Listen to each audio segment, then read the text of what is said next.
With the Psychic Awakening Saga of the Beast just around the corner, I want to revisit a little bit of lore we've kind of touched on with our Leman Russ Primarch video, and that is the lore of the Space Wolves as it pertains to the kind of continuing narrative of 8th edition.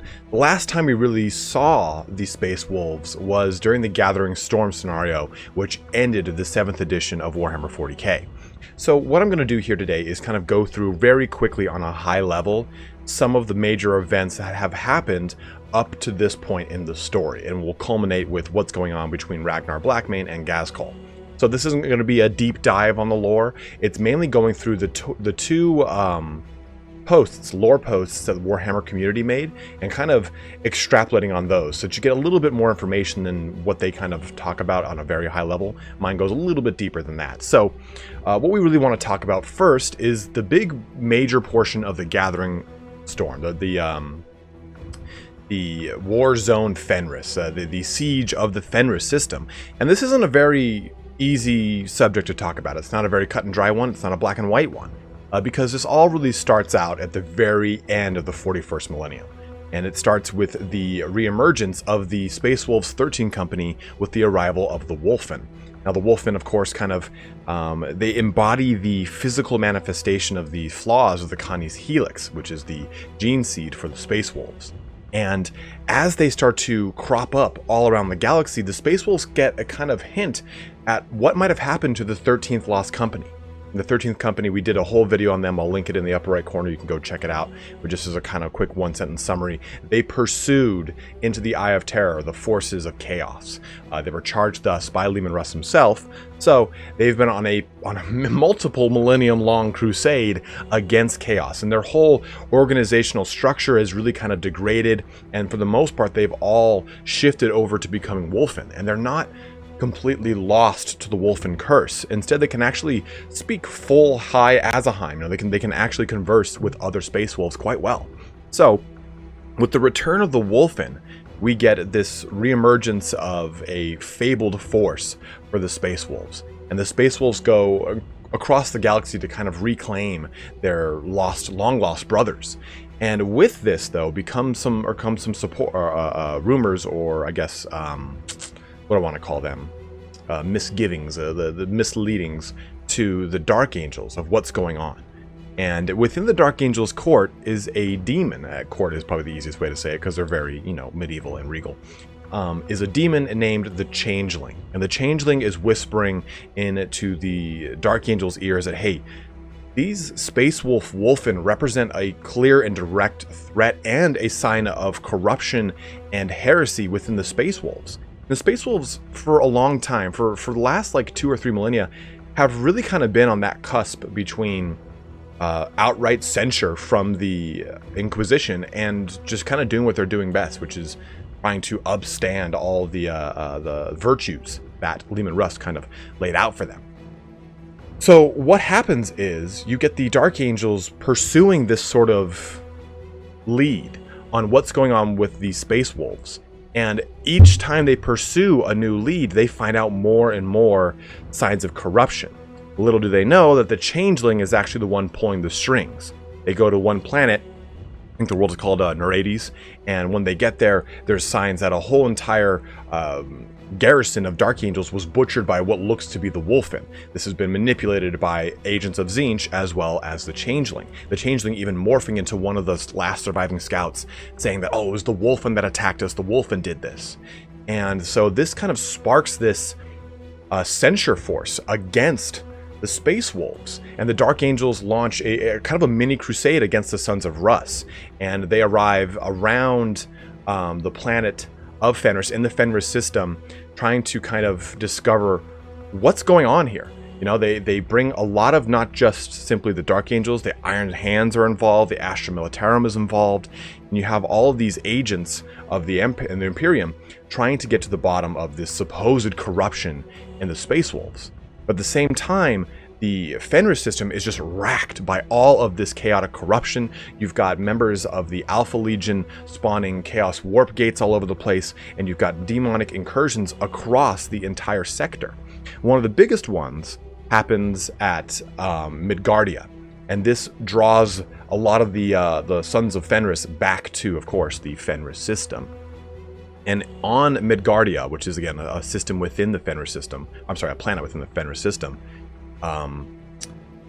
what's his name? Logan Grimnar, Egil Ironwolf, and a number of other of the more prominent heads of the Space Wolves, some of the older Wolf Lords, all get kind of trapped in this huge ploy by a number of demon princes. So you have pretty much the leadership of the Space Wolves cut off from communicating with the Dark Angels, trying to explain to them what's going on. And the whole time, the Changeling has now taken on a secondary form.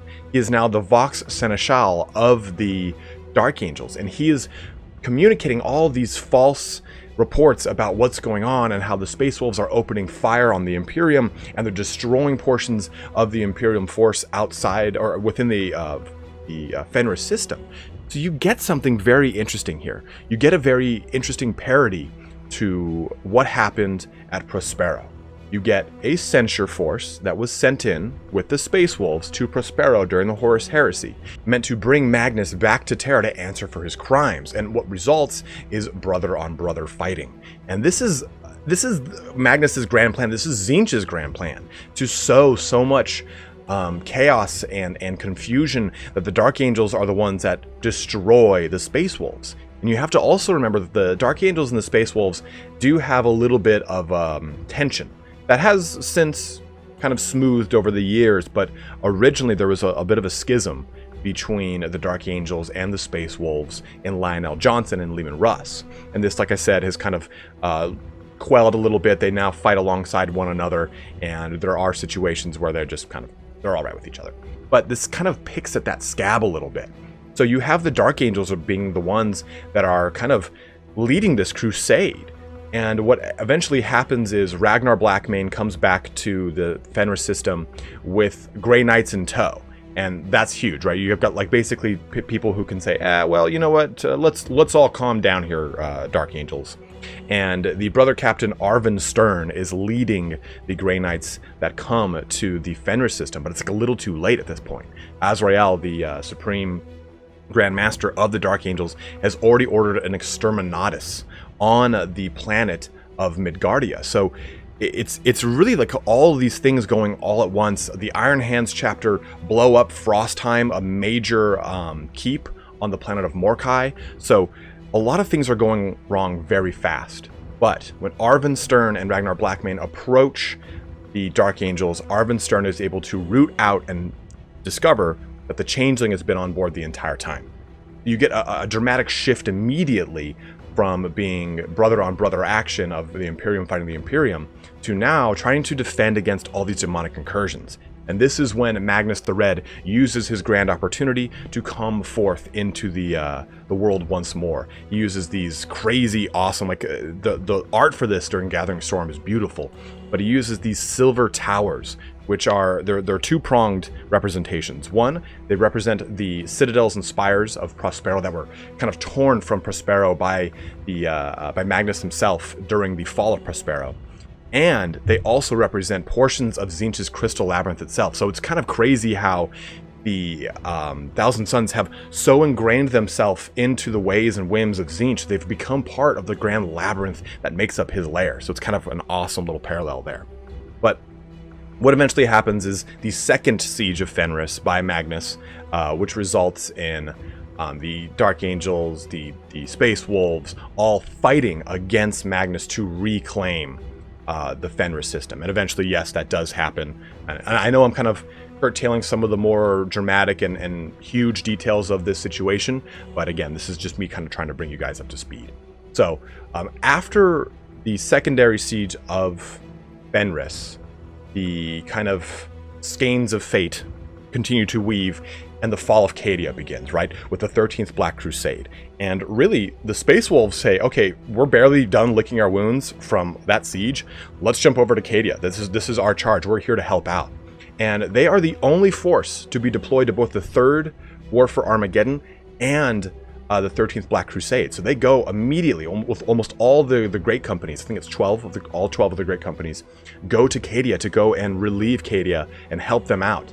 And even through the ensuing fight. They do win a lot of really major conflict and battles, but the Will of Eternity, the Blackstone Fortress, does fall into Cadia, thus destroying all of the pylons that were created by the Necrons and results in the Grand Cicatrix Maledictum that rips through the galaxy.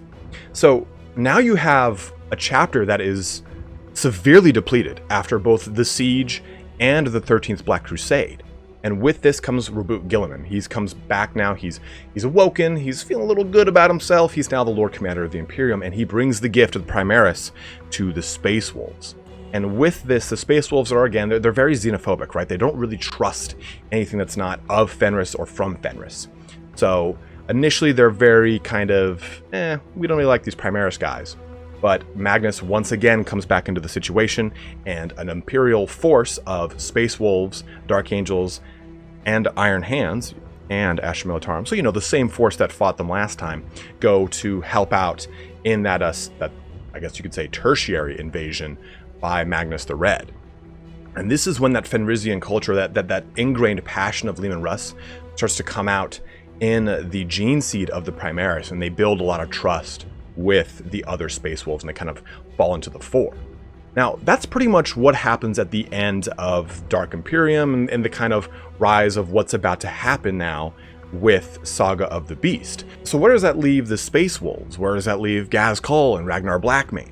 And the closing portions of the Dark Imperium kind of talk about Nigel Stormcaller having to wake up Bjorn the Fellhand because he believes the wolf time is at hand. That this is the time when Leman Russ is supposed to return. So this might be a kind of a grand portent of things to come, but with the Saga of the Beast, we have a very interesting direct conflict between Ragnar and G.Skills. In the reveal of the models for both Ragnar and G.Skills, we find out that the two had an epic duel. And in doing so, Ragnar was able to cut off the head of G.Skills, and G.Skills was able to break the neck off, shear the arm off, if I'm quoting that properly, and put several fist-sized dents or rents in his armor. So they beat each other to a pulp. And the result was that Ragnar Blackmane's only chance of survival was to cross the Rubicon Primaris, becoming a Primaris Marine. And for G.Skills, the only chance for survival was having his head slapped onto this huge, awesome monstrosity that he is now. So where we take a look at the lore here, we see these two newly appointed grand foes of each other. I guess it's interesting that Ragnar Blackmane is involved in this and not Commissar Yarrick, who is the historical foe of G.Skills. But we see these two squaring off yet again in Saga of the Beast. So hopefully with Saga of the Beast, we'll get more of an idea of what's coming with the quote-unquote wolf time. This might kind of pave the way for a 9th edition's reveal of more Primarchs. A lot of people are saying with the War of Spider, we'll get a return of Fulgrim, we are already looking forward to a Fabius Bile return as well. So hopefully this video gave you guys a better idea of what's going on in the Space Wolves timeline leading up to now.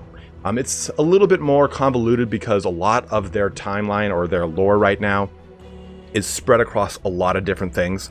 The Gathering Storm scenario, Warzone Fenris books, some books from the early portion of 8th edition, and it talks a little bit about how the Primaris Space Wolves tackle with the fact that they are different than a Fenrisian-born Space Wolf. And so a lot of the Primaris Space Wolves go along the path of Mordecai to kind of prove themselves and say, hey, no, we are you guys. We follow that same gene seed. Our father is our father. And it does spawn a pretty interesting brotherhood between them. And the Primaris are actually subjected to the curse of the Wolfen as they fight in proximity to the Wolfen, as observed by Ulrich the Slayer. So more of this kind of continuity kind of merging as we get further and further and closer to the Saga of the Beast. And hopefully when that comes out, I'll be able to cover a post-Psychic Awakening lore for these Space Wolves. If you guys like this style of video, I'm more than happy to kind of do them as these Psychic Awakenings crop up. The Space Wolves have always been really near and dear to my heart, so I really kind of felt like covering this would have been a lot of fun. But as always, thank you so much for watching here today. Don't forget to comment, like, subscribe, all that kind of action. I'm really curious what you guys are really excited about with the oncoming Psychic Awakenings with Engine Kill and War of the Spider, and again, that hopeful 9th edition, or that the 8.5 edition Warhammer 40k that's been rumored. But again, guys, as always, thank you so much for watching. Have a good one, and take care.